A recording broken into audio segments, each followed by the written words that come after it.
Today is going to be a good day. Today is going to be good, good, good. Today is going to be a good day. Good things are coming my way. You see, I used to feel low and down. I always wore a frown. My talk was negative. I had no faith in me. One day a voice inside my head said, hey, stop acting like you're dead. Stop blaming other men and check yourself within. There you'll find a treasure chest of success and happiness. There is nothing you can't do when you believe in you. So when you rise each morning, pray. And don't be afraid to say, today is going to be a good day. Today is going to be good, good, good. Today is going to be a good day. Great things are coming my way. And now I truly do believe I can accomplish and achieve. I'm feeling super fine. It's all a state of mind. I'm filled with energy. There's something new inside of me. I think folks call it love. And I have it for the world, and I'm not afraid to say today is going to be a good day. Today is going to be good, good, good. Today is going to be a good day. Good day. Good things are coming my way.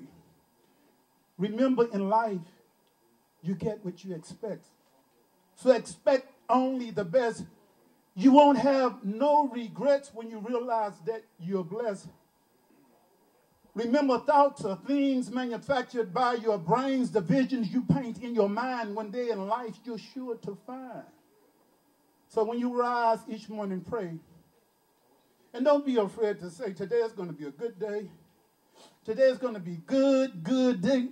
Today is going to be a good day. Good things are coming my way. Remember, today is going to be a good day.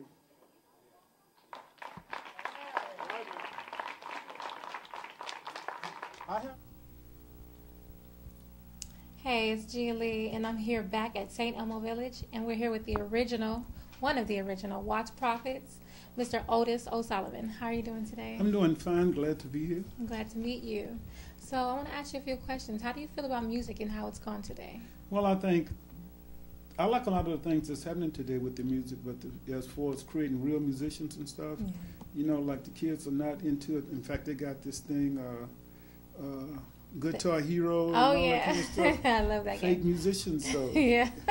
And I want to see them with real instruments and things of that nature. You know, kids will go to school and they get a chance to be in the bands, things like that. Yeah, and learn how to play the So I instruments. think there's room, like we was talking the other day about maybe coming together and figuring out a way that we can get some of these instruments, some of these art programs back into the schools. Okay. So the kids can really realize making real music. Yeah, it's really important. Yeah, as opposed to, I mean, I'm not against computer, but I mean, when they used to do it like the old days, they played real instruments. Real, yeah. You know, people like Charlie Park and Coltrane and things like that. That's one of the things that happened years ago when we was dealing, when we first started. Like a lot of musicians want to play like John Coltrane, Yeah. but they had real instruments. But the only thing about it, they want to start it where he stopped, and you can't do that. You got to can't start do from the beginning. That is so true. So, are you a part of the IBWA? No, they're friends of mine. You know, I work with them. I guess you could say I'm a part because I've been working with them since the beginning. They called, they wanted us to perform. We would perform for them. Sometimes they just want you to participate in the program. We would do that. And we know a lot of the people in there. I used to be the poetry creative writing instructor at the Watts Writers Workshop. Oh, wow. That's where we all came out of, the Watts Writers Workshop, which Okay. was a beautiful place at that time for creativity. Okay. So are you guys still working together, the Watts Prophets? Yeah, we're all in different cities right now. This year was the slowest year, I think, in the last, 12 or 13 years. Oh, wow. And we did a thing with Gatorade back in April. It haven't aired yet, so I don't know what's happening with that. It was dealing with the young and the old, Okay. bringing the two together. Was that fun? Oh, yeah, that was fun. Yeah. You guys, all three of you guys did it together? Yeah. Now, I understand that you had a female artist who was a part of the group at one point in We time. had a young lady by the name of Dee Dee McNeil. She was a songwriter with Motown. Oh, wow. And she had written songs for the Four Tops, the Supremes, and et cetera. And she wanted to be she was a poet, even though she was a songwriter. Okay. And we had one young lady that was with us in the beginning. Her name was Helen Minglington, but she only did one show. Her family was kind of wealthy, and when they heard some of the stuff that we was doing, she had to get out. Oh, wow. And so we said, we got to have a female. We got Dee Dee, and she stayed with us for about 2 years.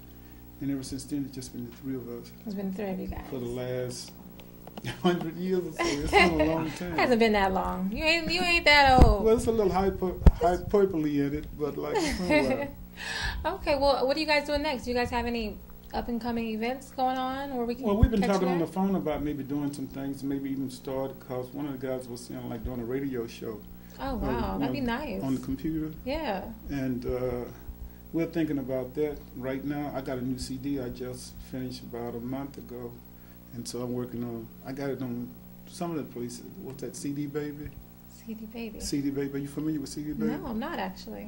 Well, they distribute independent music. Oh, okay. They might be the biggest in the world, I think, next to wow. and then they distribute people like Rhapsody, Napster, iTunes, etc. Oh, okay. So they're major. They're over all of the other little small companies. Yeah, I think so. I don't, I just heard about them about a year or so ago, but I had a chance to deal with them when they was formulating. In fact, they was changing their program. They was growing so rapidly. When I sent my CD, they just was on hold for about 6 weeks. Oh, okay. Okay, well, so what do you think about today's event? I mean, there's a lot of beautiful art here and wonderful artists. I actually heard your piece earlier. Oh yeah. Yeah, I heard it. I really enjoyed it. So, like, what do you think about today's event? Are you enjoying yourself? Been coming here for years, even when it was small and saw it grow over the years. And this is one of our favorite places to come, and it's a beautiful place. Do you guys ever come and help volunteer, build some of the artistry out there? Since the beginning. Yeah, yeah. So you guys help put this together. Well, we contribute our part as artistic, creative people. Yeah. They got the people that work here, like you said, our BWA and stuff like that, to put it to did all this fine artwork and photography and stuff like that. Yeah. And it grew from a small little house. Just one house? Yeah, and they used to have, who was the first president? Sun Ra. Oh, okay. Sun Ra. We saw Sun Ra here years and years ago. Oh, wow. Okay, well, whose are some of your inspirations? Like, what inspires you? What moves you to write the things that you write, to get up and speak the things that you say? Well, so powerful. It's something that's within you. Something you hear something people say, sometimes you see something people do. Yeah.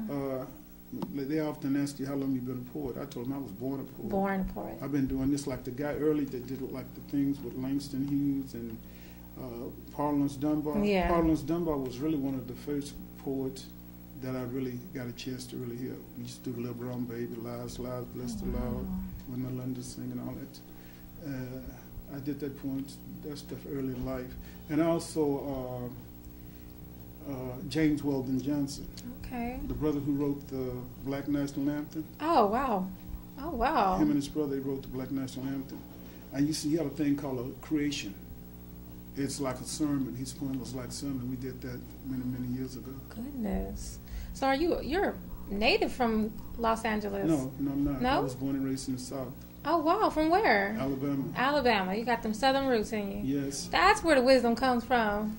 Southern roots.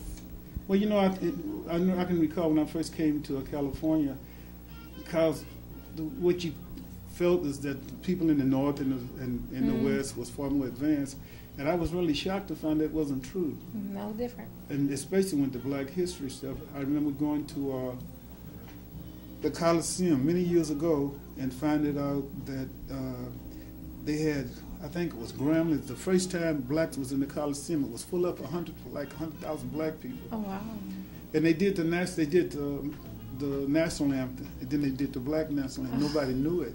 Yeah, that was new. But when I was growing up, we learned that early. You learned that early. Oh, wow. And you came out here and no one knew it. Well, I mean, when I say no one, that's kind of they just weren't used to it, Most people don't know it. That's true. Because I had a friend of mine, she was working at TRW once, and she said, they don't have no conscience out here. She said, I want to do something. She said, what can I do? Well, I had a poem I did about Martin Luther King. And I said, well, find somebody who loved to sing. And get them to do the Black National Anthem. I said, but you better get a copy of it. Take them the lyrics, because chances are they're not going to know it. And sure enough, she did that. It was like within a week we pulled a program together. She said, I want you to audition. So I auditioned on the phone for their supervisor. They loved it, and it was going to be a small, and then made it a potluck. It was going to be a small thing at TRW. We ended up being Huge. In their largest auditorium, they opened the doors wide. It turned out to be a real special program. Wow. That sounds really exciting. I wish you guys had something coming up like that in the future. Maybe you guys can put together something like that, a major event. You know, we got so much, like you know, we've been around a long, long time. Yeah. And so we're elderly statesmen now. A lot of guys have been sick. I've been very fortunate. I haven't really been seriously. Most of the stuff that I endured primarily was like accidents and stuff like that. Oh, okay. But we are still, we're still here. We're still there. Everybody's still creative. Yeah. And really bringing it. When you get a chance to perform, you try to really say something to people. Yeah. My main thing when I perform, I want to connect to your the heart, yeah. to the mind, to the spirit, and leave them. When they leave, they have at least one something they can remember, yeah. something that may stick with them.